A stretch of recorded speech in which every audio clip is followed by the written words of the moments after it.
जाति जो बनाई है ब्राह्मण ने बनाई। तो सबसे पहले तो ब्राह्मण का ही गिनती करो कि ब्राह्मण का, अगर उनको बहुत कमजोर होंगे, जैसे कि अभी कुछ नेता लोग कह रहे हैं कि अब शोषित हो गए हैं ब्राह्मण, कि अरे 10 फैमिली के पास भारत का 75% संपत्ति है और हम लोग जो है भुखमरी में जी रहे हैं। कि जब तक अपने पॉलिटिकल साइंटिस्ट, थ्योरेटिशियन, विचारक नहीं पैदा करोगे तो आप नंबर ले घूमते रहो, एक बार जनेऊ लीला डंडी मारेगा, आपका सारा खेल खत्म हो गया। कितना जज बना है पिछड़ी जाति का? समतामूलक समाज कौन बनाएगा? जो शीर्ष पे बैठा है वो बनाएगा ना, कौन बनाएगा? गरीब आदमी सोचे कि नहीं हम गरीबी खत्म कर देंगे तो हो जाएगा, हाथ में करता है।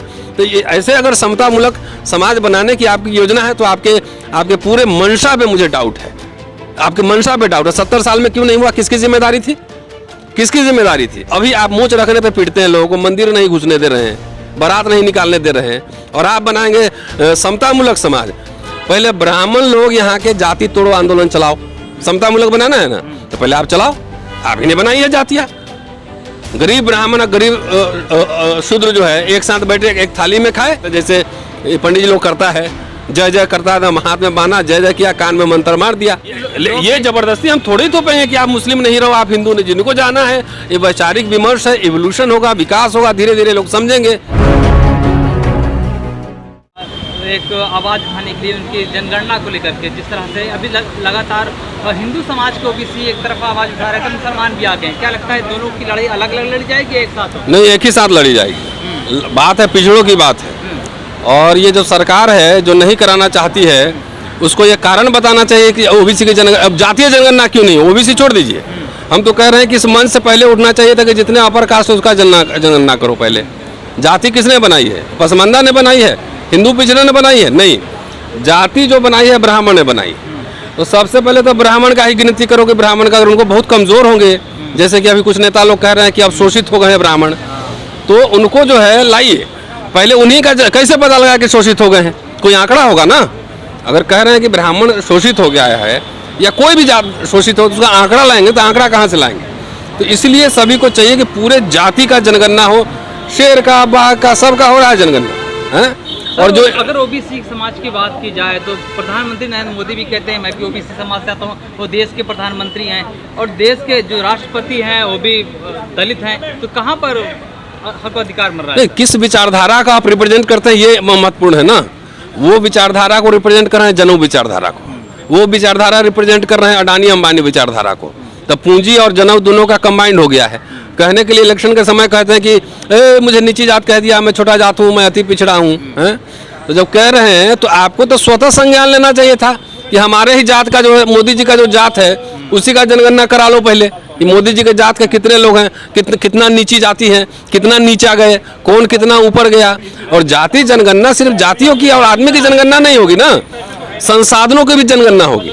संसाधनों में पता लगेगा ना किसके पास कितना जमीन है, किसके पास कितने कार हैं, किसके पास कितना इंडस्ट्री है, किसके पास कितना दौलत है। ये भी आंकड़े लोगों के सामने आने चाहिए, क्यों नहीं आने चाहिए? सरकार जाति जनगणना कराने से पीछे क्यों हट रही है? उसको पता है ना कि यहाँ का जो बहुसंख्यक पिछड़ा लोग है इनकी हालत खराब है। जो फर्जी जो एनजीओ के द्वारा पिछली सरकार में कराया गया था, क्यों वही रिपोर्ट पेश कर दे? उसी रिपोर्ट का इस्तेमाल करके मध्य प्रदेश सरकार में अभी चल रहा है ना, जो मामला चल रहा है अभी आपने देखा होगा, तो उसी को पेश कर देना, क्यों नहीं कर रही है? तो पता है कि जब लोगों के पास आंकड़े आ जाएंगे कि अरे 10 फैमिली के पास भारत का 75% संपत्ति है और हम लोग जो है भुखमरी में जी रहे हैं, तो लोग अपनी अपनी चेतना जाएगी। जाति जनगणना से चेतना बढ़ेगी।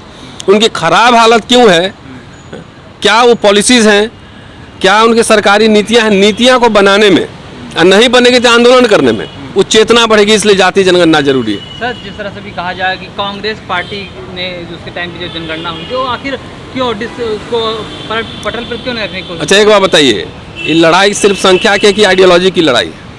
उस समय भारत के जितने बड़े पिछड़े नेता थे संसद के अंदर थे, लालू प्रसाद यादव, शरद यादव, मुलायम सिंह यादव, वो सब बड़े बड़े लीडर थे अंदर। सब हो गया कि जातीय जनगणना होगी, खट से प्रणब मुखर्जी चिदम्बरम का जनऊ लीला चला। आज हमने जो बात कही है, क्या कही है हमने बात, कि जब तक अपने पॉलिटिकल साइंटिस्ट, थ्योरेटिशियन, विचारक नहीं पैदा करोगे तो आप नंबर ले घूमते रहो, एक बार जनेऊ लीला डंडी मारेगा, आपका सारा खेल खत्म हो गया। तो हुआ ना, आपसे सैंपल सर्वे करवा लिया एनजीओ को 5,000 करोड़ रुपया देके, जनगणना सेंसस कमीशन के अंडर में नहीं हुआ।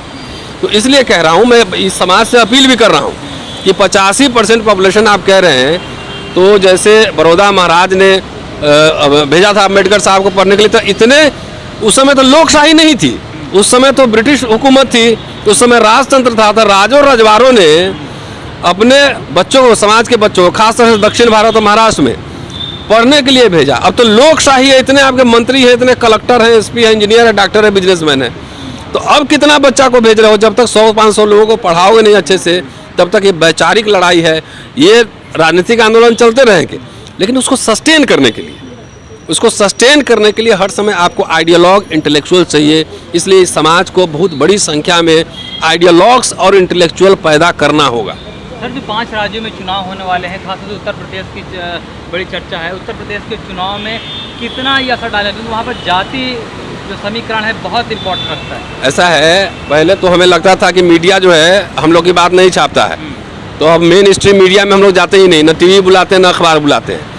ये आपका मोबाइल फ़ोन चल रहा है, अम्बेडकर नामा देखते हैं कि नहीं, हमारा यूट्यूब चैनल, तो वो बातें जो हम लोग सब मिल के कह रहे हैं, वो गांव-गांव तक बात पहुंच रही है। आज नहीं कल, कल नहीं परसों लोग सड़क पर आएंगे, लोग मांग करेंगे। और इस समय अगर सरकार चूक गई, तो यही लोग जो इनको कुर्सी पे बैठाया है, कल यही लोग इनको उतार देगा।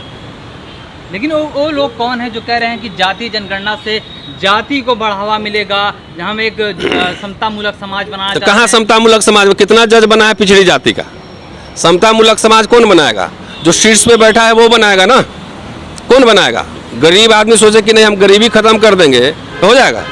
जो निचली पायदान पर पिछड़ी जातियां, अनुसूचित जाति, जनजातियां हैं, माइनॉरिटीज के लोग हैं, तो सुप्रीम कोर्ट का भी जज अपॉइंट हुआ है, तो कितने पिछड़ी समाज के लोग आए हैं, ये बताइए।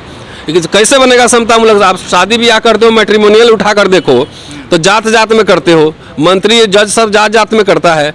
तो ये ऐसे अगर समतामूलक समाज बनाने की आपकी योजना है, तो आपके पूरे मंशा पे मुझे डाउट है, आपके मंशा पे डाउट है। 70 साल में क्यों नहीं हुआ? किसकी जिम्मेदारी थी? अभी आप मूंछ रखने पे पीटते हैं लोगों को, मंदिर नहीं घुसने दे रहे हैं, बारात नहीं निकालने दे रहे हैं, और आप बनाएंगे समतामूलक समाज। जैसे दही की रखवाली बिल्ली को, तो इनके भरोसे नहीं छोड़ सकते हैं।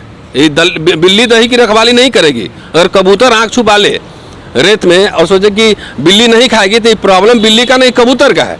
तो ये जो समतामूलक समाज बना रहे हैं, पहले ब्राह्मण लोग यहाँ के जाति तोड़ो आंदोलन चलाओ।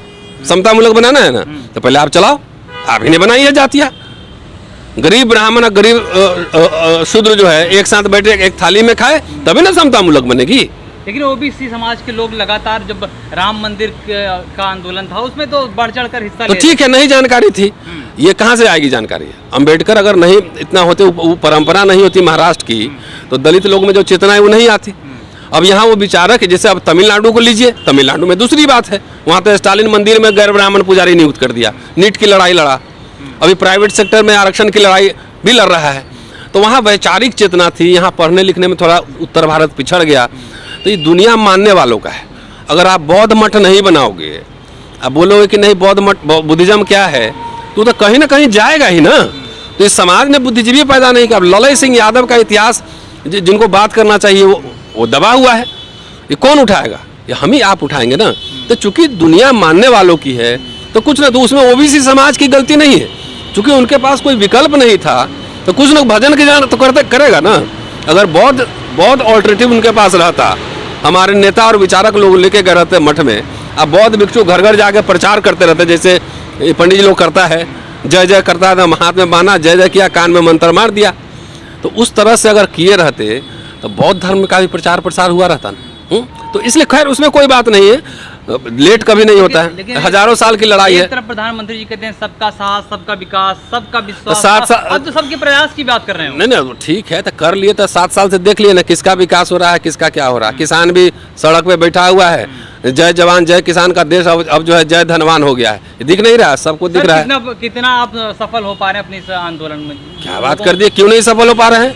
जाति जनगणना जो है, जब हम लोग उठाए कि मुस्लिम में भी पसमंदा का होना चाहिए गिनती, तो जो आरजेडी की तरफ से जो प्रेस रिलीज आया था उसमें करेक्शन हुआ ना भाई। 2 अप्रैल भारत बंद हुआ ना SC/ST एक्ट पे, रोस्टर के सवाल में भारत बंद हुआ ना। गांव में लोग जाते हैं तो पूछते हैं कि अच्छा पहचान लेते हैं, तो फर्क कैसे नहीं पड़ रहा है? अब एक दिन में सोचिए कि धरती पलट जाए, तो समाज ऐसे केमिस्ट्री का लैब नहीं है ना। सारे आंदोलन जो हम लोगों ने चलाए, सारे आंदोलन सफल ये हुए। किसान आंदोलन चल रहा है दिल्ली के अलग अलग बॉर्डरों पर, लगातार 9 महीने से किसान बैठा हुआ। क्या उत्तर प्रदेश की राजनीति में एक नया देखिए, सब सवाल एक साथ मत पूछिए, जाति जनगणना एक साथ पूछिएगा तो खिचड़ी बना लीजिएगा। क्योंकि नहीं, इसलिए कह रहा हूँ। राकेश टिकैत का भाषण सुने हैं परसों मुजफ्फरनगर में? अगर सुने हैं तो आपका जवाब उसी में मिल जाएगा। जब उस मन से कह रहे हैं कि बाबा साहब का संविधान खतरे में है, तो ये संकेत। उन्होंने एक नारा ये भी लगाया था, अल्लाह अकबर और हर हर महादेव के नारे भी लगे थे सर। तो ठीक, लोकशाही है ना। सब आप मुस्लिम है मान लीजिए, तो आपको मस्जिद आने का अधिकार। मैं नास्तिक हूँ मान लीजिए, तो मैं नास्तिक हूँ, लेकिन आपकी आस्था है तो आप अपनी आस्था के साथ रहिए। ये जबरदस्ती हम थोड़ी थोपेंगे कि आप मुस्लिम नहीं रहो, आप हिंदू नहीं। जिनको जाना है, ये वैचारिक विमर्श है, इवोल्यूशन होगा, विकास होगा, धीरे धीरे लोग समझेंगे। तो ये डॉक्टर अंबेडकर ने जो संविधान बनाया है, उसमें धार्मिक स्वतंत्रता उन्होंने दिया है कि नहीं दिया? तो हमारे जो सोशल मीडिया पे हर हर महादेव, ठीक है, बोल दिया, अल्लाह अकबर, सब सर्वधर्म संभाव है। तो जो संविधान में धार्मिक आज़ादी अगर दी गई है, हो सकता है आपको जो मर्जी आप मानिए, लेकिन उसमें यह भी रास्ता दिखाया गया है कि बुद्धिज्म की ओर भी चलिए। उसमें क्या संविधान में उन्होंने हर हर महादेव लिखा था, ओम श्री गणेश लिखा था, अल्लाह अकबर लिखा था। हम भारत के लोग, ये भारत के लोग संप्रभु हैं। कोई भी तानाशाह आएगा तो तुम भारत के लोग खड़े होना और उनको जो है ना कुर्सी से उतार देना। इसीलिए हम भारत के लोग। शुक्रिया।